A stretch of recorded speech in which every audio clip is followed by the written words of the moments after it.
এখানে একটি ছোট্ট ছেলে ছিল নিলয়, 12 বছরের নিলয়।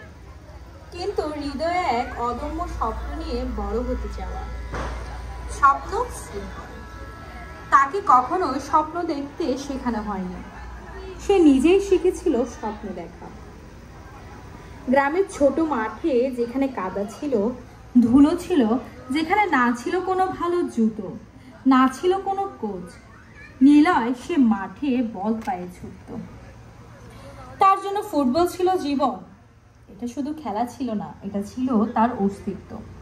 সে যতবার বল পায়ে ছুটত ততবারই তার চারপাশের পৃথিবী তাকে বলতো, তুই তো সাধারণ ছেলে, গ্রামে থাকিস, তোর জন্য কোনো সুযোগ নেই। তবে নিলয় কখনো থামতো না।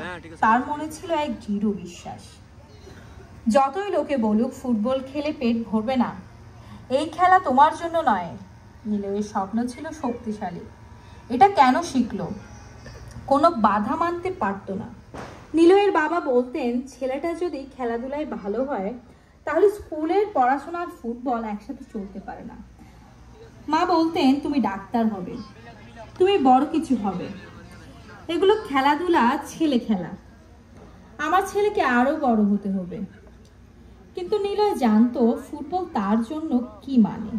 এটাই ছিল তার মুক্তির পথ, এটা ছিল তার একমাত্র পৃথিবী। গ্রামের মাঠে ঘর বাঁধা দুঃখের মাঝে এখানে ঠিক এই মাটি দিয়ে সে খুঁজে পেত সত্যিকারের নিজস্বতা। তবে বাস্তবতা তার পথে বাধা হয়ে দাঁড়াতো। জুতো না থাকায় পায়ে কষ্ট লাগতো। যেহেতু পড়াশোনা প্রাধান্য পেত, কিন্তু নিলয়ের মাঝে অদম্য জেদ ছিল। সে কখনো ভাবেনি আমি কি পারবো, সে জানতো আমি পারবো। গ্রামের মানুষ বলতো, ফুটবল নিয়ে স্বপ্ন দেখা তোমার মতো ছেলের কাজ নয়, তুমি আর কত স্বপ্নই বা দেখতে পারবে। কিন্তু নিলয়ের চোখে এক অদ্ভুত আগুন ছিল। স্বপ্নকে সে মনে করত অন্ধকারে আলোর মতো, যা তাকে কখনো দিশাহীন হতে দেবে না। সে অবশেষে একটা সিদ্ধান্ত নিল, আমি কিছু করব। সে সিদ্ধান্ত নিয়ে মাঠে প্রতিদিন অবিরাম খেলে যেতে থাকলো, স্বপ্নের জন্য সংগ্রাম করতে থাকে। তার ঘর থেকে মাঠে, আবার মাঠ থেকে ঘরে স্বপ্ন আর ফুটবলকে সঙ্গে নিয়ে ছুটতে থাকে। তবে তার মনোবল কখনো ভাঙে না। এটাই তার জীবনের একমাত্র গন্তব্য ছিল, ফুটবল। একদিন সে স্কুলের ফুটবল টুর্নামেন্টে খেলার সুযোগ পায়। তার শরীর ক্লান্ত ছিল, কিন্তু তার মন ছিল অটল, আজ আমি জিতবই। এটা তার জন্য ছিল না শুধু খেলা, এটা ছিল তার স্বপ্নের বাস্তবায়ন। এবং সে জিতলো। নিলয়ের এই ছোট জয় তাকে প্রথমবার স্বপ্নে পৌঁছাতে সাহায্য করলো। তার শরীরে, মনে, অস্তিত্বে যেন এক নতুন পৃথিবী তৈরি হলো।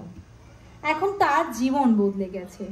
নিলয় শুধু একটি গ্রামের ছেলের গল্প নয়, সে জানতো তার স্বপ্নকে ছোট করে দেখলে সে কখনোই কিছুই অর্জন করতে পারবে না।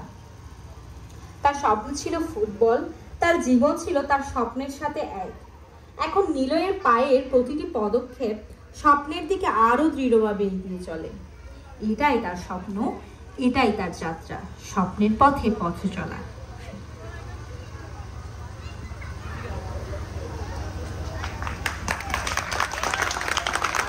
এটা